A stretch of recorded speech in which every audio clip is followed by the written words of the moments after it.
নমস্কাৰ, মই অনুপম শইকীয়া। আজি এটা বিশেষ বিষয়বস্তু লৈ মই সামাজিক মাধ্যমত আহিবলগীয়া হ'ল দুৰ্ভাগ্যজনকভাৱে। হঠাৎ এটা পোষ্ট পালোঁ। পোষ্টটো লিখিছে সুৰজিৎ বৰা বাবলি। কি যে হ'ব অনুপম দা যদি আজিৰ দিনত TRP বিচাৰে, কি ক'ম, লাজ লাগে। আহিব অনুপম দা, মই দিম আপোনাক TRP। বঙালীক ভৰিত ধৰিব নালাগে। আপোনালোকে নিজেই কওকচোন, কি মানসিকতাৰে এই কথাষাৰ লিখিলে। 1999 চনৰ পৰা মই ধাৰাবাহিকভাৱে অসমৰ বাহিৰেও বিভিন্ন বাহিৰৰ শিল্পীক গীত গাই আহিছোঁ। অকল ময়ে নহয়, মহেন্দ্ৰ হাজৰিকাদেৱ, কৃষ্ণমণি নাথ, মৃণালকান্তি মেধি, আমাৰ অভিজিৎ বৰ্মন ইত্যাদিকে কৰি তাৰোপৰি জিতুল দাই বাহিৰৰ শিল্পীক গীত গাইছিলে। ঠিক তেনেকৈ NK প্ৰডাকশ্যনেও গীত গাইছে। ঠিক তেনেকৈ ডক্টৰ ভূপেন হাজৰিকাৰ পৰা বুলি ধৰি বিশিষ্ট ব্যক্তিবিলাকৰ ক্ষেত্ৰততো এইখিনি সদায় সেইখিনি কথা হৈ আহিছে। জয়ন্ত হাজৰিকাৰ পৰা বুলি ধৰি গোটেইখিনি গীত গাই আহিছে। আৰু জিতুল দাই যেতিয়া গাইছে তেতিয়া অভিজিৎ বা কুমাৰ চানুক গাইছে। এই সকলো কিন্তু অভিজিতেই হওক বা কুমাৰ চানুৱেই হওক, তেওঁলোকেও কিন্তু বংগৰে হওক। মই এইবাৰ এটি গীত গোৱালোঁ নতুনকৈ, নাচিমে কঁকালটি ঘূৰাই ঘূৰাই। সেই গীতটি বংগৰ কন্যা, অসমৰ বোৱাৰী মৰ্মিতা মিত্ৰই গাইছে। সেই গীতটিক লৈ কিয় ইমান বিতৰ্ক হ'ব লাগে? বাবলি হৈছে আমাৰ বাবু বৰুৱা, মৰমৰ ভাতৃপ্ৰতিম অসমৰ সাংগীতিক ক্ষেত্ৰৰ এজন বিশেষ কৰ্মী। বাবুৰ মেনেজাৰ আছিলে। সেই সূত্ৰেই মোৰ ষ্টুডিঅ'লৈ আহে। মই বাবলিক অতি মৰম কৰোঁ আৰু বাবলি মোৰ লগত সদায় কিন্তু ককাই ভাইৰ নিচিনাই আমি সদায় মাতবোল কৰি চলি আহিছোঁ। আজি বাবলিয়ে দিয়ে এই পোষ্টটোত মই বাবলি তোমাকেই সুধিছোঁ যে তুমি এই পোষ্টটো কিয় দিবলগীয়া হ'ল, কাৰ প্ৰচলনত দিবলগীয়া হ'ল? আৰু এই পোষ্টটো দিয়াৰ পাছত তোমাক অন্ততঃ মই এই পোষ্টটো যেতিয়া মই পালোঁ, বেলেগে স্ক্ৰীনশ্বট মাৰি যেতিয়া মোলৈ পঠালে, তোমাক অন্ততঃ মই 30 বাৰতকৈ ওপৰত ফোন কৰিছোঁ। তুমি এবাৰো ফোনটো নুঠালা। আৰু যদি এবাৰ ফোনটো উঠাই তুমিনো কি সংকটত পৰিছা? মই জানো যে তুমি আৰ্টিষ্টসকলক লৈ পেলাই বেপাৰ কৰি চলি আছা, আৰু মই সেই কথাত সুখীও বহুত। কাৰণ তুমিতো চুৰ কৰি চলা নাই। কোনোবা এজন মানুহে নিজৰ পেট পোহপাল দিবলৈ কিবা এটা কাম কৰিবই লাগিব। গতিকে তাৰ মাজত তুমি আৰ্টিষ্টসকলক লৈ পেলাই তাৰে মাজৰ অকণমান অনুদান লৈ পেলাই তুমি চলি আছা। মোৰ তাত ক'বলগীয়া একো কথা নাইকিয়া। তুমি নিজৰ কৰ্ম কৰি পেলাই খাইছা। কিন্তু আজি মোক যে তুমি ক'লা বঙালীক ভৰিত ধৰিব নালাগে, মই দিম, মই TRP দিম।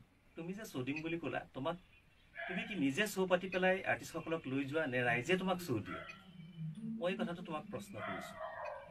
আৰু এটা কথা মই তোমাক কওঁ যে শুনা, তুমি মোক দিব নালাগে। কাৰণ তোমাৰ সংস্থাত যদিও কেতিয়াবা তুমি বিচাৰিছা বা বেলেগ সংস্থাইও বিচাৰিছে, মই কোনো সংস্থাৰ আণ্ডাৰত থাকি পেলাই কেতিয়াও কৰাৰ কথা ভবা নাই। এইকাৰণেই ভবা নাই যে 1990 চনৰ পৰা আজি 35 বছৰত মই খোজ দিলোঁ এই সাংস্কৃতিক ক্ষেত্ৰখনত। আজি ইমান বছৰে মই মেনেজাৰ নোলোৱাকৈ বা কোনোবা সংস্থা নোলোৱাকৈ নিজাববীয়াকৈ পোনপটীয়াভাৱে ৰাইজৰ লগত কমিউনিকেট কৰি পেলাই অনুষ্ঠান পৰিৱেশন কৰিছোঁ বা বিভিন্ন গীত মাত কৰিছোঁ। গতিকে সেই ক্ষেত্ৰত ৰাইজৰ লগত এটা মোৰ পোনপটীয়া সুব্যৱস্থা আছে। গতিকে পোনপটীয়াভাৱে মই কৰোঁ। তোমাৰ এয়া ঈৰ্ষা নে কাৰোবাৰ প্ৰৰোচনাত তুমি এই কথাখিনি লিখিলা? তোমাৰ লগত তোমাৰ কোনো ধৰণৰ মনোমালিন্য হ'বলগীয়া ব্যক্তিগত কোনো কাৰণ নাই নে? তুমি মোৰ লগত যুঁজাৰু হয়, তুমি সাংস্কৃতিক ক্ষেত্ৰৰ এজন কৰ্মী হয়, যে তুমি গান সৃষ্টি কৰা, তুমি গান গোৱা, লিখা, সুৰ কৰা, মিউজিক কৰা, কি কৰা তুমি কৰা তোমাৰ ব্যৱসায় কৰা তুমি আৰ্টিষ্টক লৈ পেলাই। গতিকে তোমাৰ লগত মোৰ কম্পিটিশ্যন কৰিবলগীয়া বা মোৰ লগত তুমি কম্পিটিশ্যন কৰিবলগীয়া বা তুমি মোক বেয়াকৈ ক'বলগীয়া, মই তোমাক বেয়াকৈ ক'বলগীয়া কি কথা আছে তাত?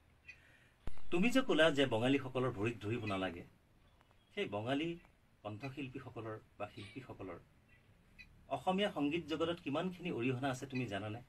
তুমি হয়তো নামেই শুনা নাই বহুতৰ।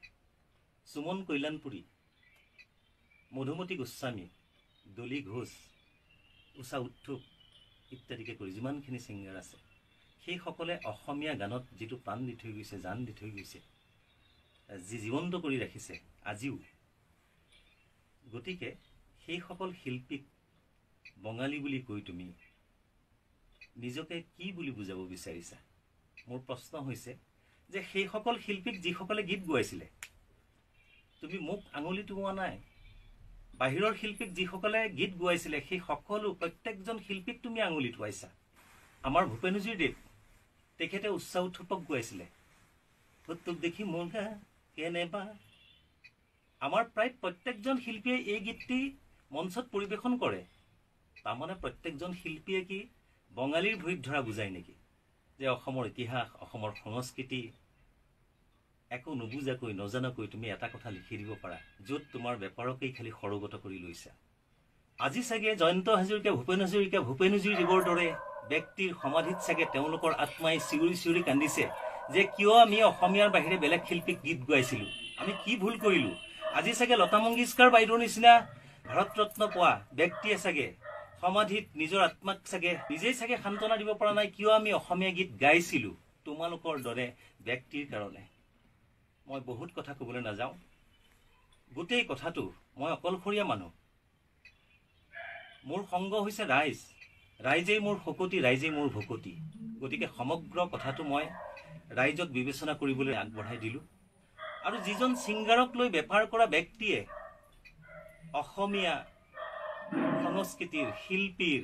মূল্য নুবুজে সেইজন ব্যক্তিক লৈ অনাগত দিনত আপোনালোকে অনুষ্ঠান কৰিব নে পোনপটীয়াভাৱে শিল্পীৰ লগত যোগাযোগ কৰি পেলাই আপোনালোকে অনুষ্ঠানসমূহ কৰিব সেই বিবেচনা আপোনালোকে নিজেই কৰিব মই কৰজোৰে প্ৰাৰ্থনা কৰিছোঁ কিবা যদি ভুল ত্ৰুটি হৈছে ক্ষমা কৰিব আৰু পোনপটীয়াভাৱে কিবা যদি বুজিবলগীয়া জানিবলগীয়া আছে মোক পাবলগীয়া আছে পোনপটীয়াভাৱে মোক ফোন কৰিব পাৰে মোৰ ফোন নম্বৰটো আপোনালোকক জনাইছোঁ মুকলিমূৰীয়াভাৱে 9435013330 অথবা 7002929157 কিবা ভুল হ'লে মাৰ্জনা কৰিব